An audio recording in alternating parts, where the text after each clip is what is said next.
Good morning, everybody. Okay, it's Julie. It's Friday the 26th of April, so we're coming up to the end of the month. I wanted to touch base on a couple of things. It's not my week yet. Tuesday is my normal day that I come on, but I missed Tuesday last week. I did it on Monday. I'm still hovering somewhere in the neighborhood of 210 pounds. There's a glare off my glasses, sorry. So there was it's not a tag going on, but a discussion going on about weight loss surgery and food addictions, and whether or not you feel that a food addiction is how you got as heavy as you are. And I wanted to touch base on that because it seems like there's a pretty, I don't want to say consensus, but a lot of people are saying that that a food addiction is what's caused them to need weight loss surgery, and I don't agree for myself. And I thought I'd explain why. I don't blame anybody but myself for what has gone in my mouth through my life.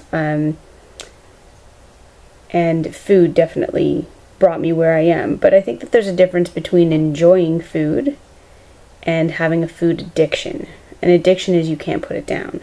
And there are some people that I do know who are addicted to food. You can tell, not by their weight, but by how they eat, by what, not even what they eat, but how they eat. You know, if they eat obsessively.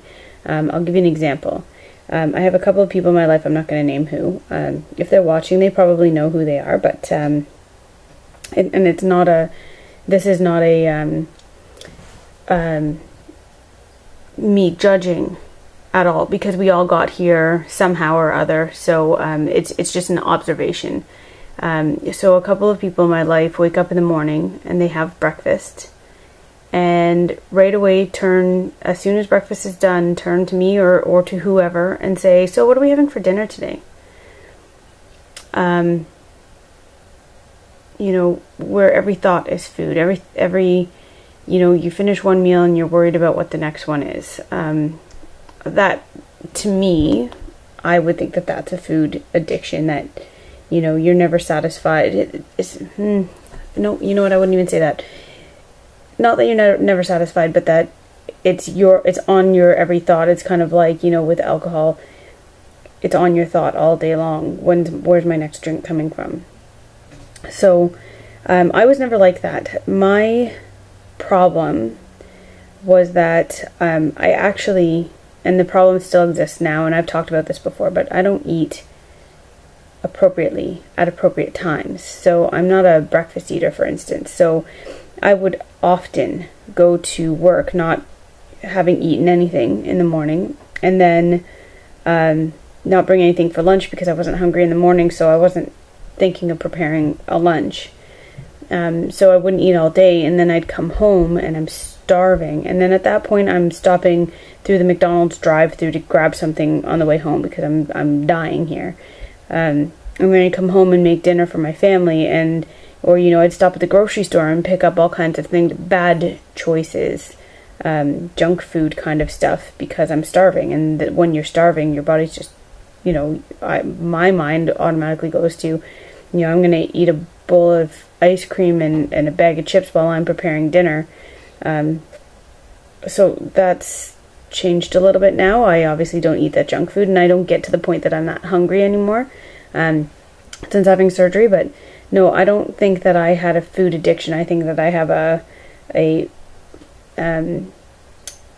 that my issue was just being unprepared, and then getting myself into a position that that I wanted a lot of food at once, and bad choices. I mean, if you eat, you know, a bag of chips, a full bag of chips, you're getting more calories than you need. On top of that, you're having dinner, and then on top of that, you know, you get the point. So no, I don't believe that I had a food addiction, and I don't think that a lot of people who have weight loss surgery do. I think that there are a lot of different ways And there was some stuff brought up about like having a thyroid issue or things like that. And people do have those issues that make them heavier or make it hard for them to lose weight once they have it. There's my husband's family has quite a bit of depression in their family. And he's no exception to that. He has bipolar disorder, and a lot of his weight issues have to do with that. Food makes him feel good. It brings him some pleasure in an otherwise unpleasurable life. So does he have a food addiction? That's up to him to decide. So that was a comment response for the Curvy Jones and Less of Sarah had that discussion going on. I was also going to talk about hormones. It's funny, I like to say that I have my emotions in check, but I have found in the last few weeks that that's not quite the case. Getting irritable over little things, little nothings. Overly worried about things that I shouldn't be. My husband would probably tell you that I'm, kind of on a PMS thing, and I know it's not PMS because, well, that just ended. So, that's normal during those times, but it seems to have changed lately, and I don't know why. But I'm trying to keep it in check. I recognize that I'm doing it, and when I'm doing it, I recognize I'm doing it, and I try to put myself in better check over that, because that's not fair to my family, my kids, and whatever. So there was a video response thing also for TJ. Asked, how did I know weight loss surgery was for me? So you guys probably know this anyways, but I'm 34 years old. I have 2 kids. My daughter is almost 12. My son is 8. I looked into this surgery about 7 years ago when my son was 1. I've always been bigger. Probably when I hit puberty at about 9 years old, that's when it really went up for me. And I wasn't able to really control it after that. Not that I was morbidly obese by that, through my teenage years. I wasn't. I was probably in the, I'm 5 feet tall, so I probably was in that category. I was about 185 pounds. There were people bigger than me at school and smaller than me, and so I was just normal. Well, I was bigger, but I didn't feel like I was, really big. And so I had my kids and, dieted and stuff, and I just couldn't get the weight off. I would lose like 30 pounds and then regain it back, and I yo-yo between 230 and 260 for the last 10 years or more, without being able to get it off, no matter, what I seem to do or how long I seem to do it. So I researched it about 7 years ago, and I found that I wasn't comfortable with it. There didn't seem to be any education on it. There didn't seem to be any real follow-up to get it in a reasonable amount of time. You had to go to the States, which I didn't feel comfortable with, because I thought, oh my god, if something goes wrong or I need some help after, I don't have anywhere to go. There's no surgeon. Most of the surgeons here don't do it. I think there's maybe 1 or 2 who was doing it at the time. So you'd be going into the hospital blind, people not knowing what to do for you because they don't know the surgery and they don't know. You had to have it open, which I wasn't too fond of. I wanted it laparoscopic, so I just put it on the back burner, walked away from it at the time.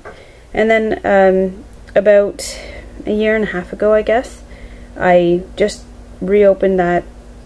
I went back onto Obesity Help and read and saw all the changes and asked for a referral and went on my way. I knew I needed weight loss surgery. The answer to that question is I knew, because I couldn't lose it on my own. Because every effort that I made, no matter how good of an effort I made, was never good enough. I never ever got below that you know, 230 pound stage. I might have got to like 228 or whatever, but I could never get it to be where it needed to be, and I just couldn't do it on my own. I knew I couldn't do it on my own. So not that surgery is not an easy way out. You still have to manage what you put in your mouth, but I'll tell you that probably the biggest thing for me is it's so much easier now to make those decisions. You know, when you can only eat, you know, maximum 4 ounces of food, you have to make sure that what you're putting in your mouth is good, and then at the end of it you're satisfied, and sometimes that 4 ounces makes you feel like you just went to a buffet, and you know, like, you know, the old days going to the Mandarin and rolling out of there because you ate so much you know, feel sick now. That only happened to me once or twice because I don't like that feeling, but anyways, you know, sometimes it feels that way, and sometimes, you know, that's a good thing. I'm not, you know, I can have half of a protein bar and I feel like that's the feeling I get with protein bars. And I'm still working on the protein part,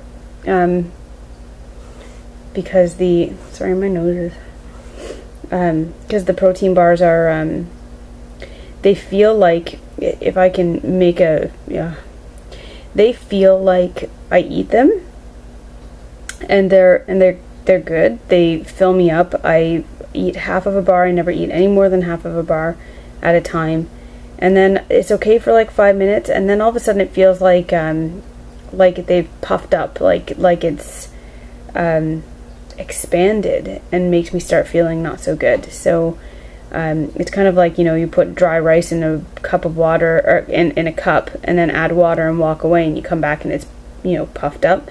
That's what the protein bars seem to feel like in my belly, that they go down fine, you know, they're sitting fine, it feels good, I'm not hungry anymore, I'm not overeating them, but then, you know, 5-10 minutes later, I feel like it's expanded huge, and it makes me feel kind of yuck. So yeah. So the other thing that I have to do is, this is my goal this week, is exercise.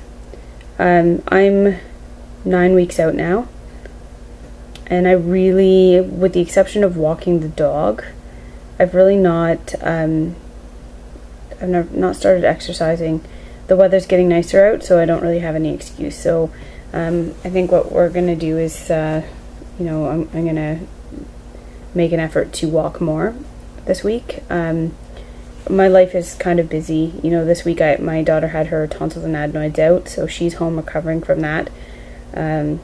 So, you know, I spent a lot of time at the hospital this week, and working. I work 2 jobs, so for 2 to 3 days out of the week I am starting work at 7 a.m. and I'm not home until almost 9. So I don't find any time in that day, on those days, to do anything.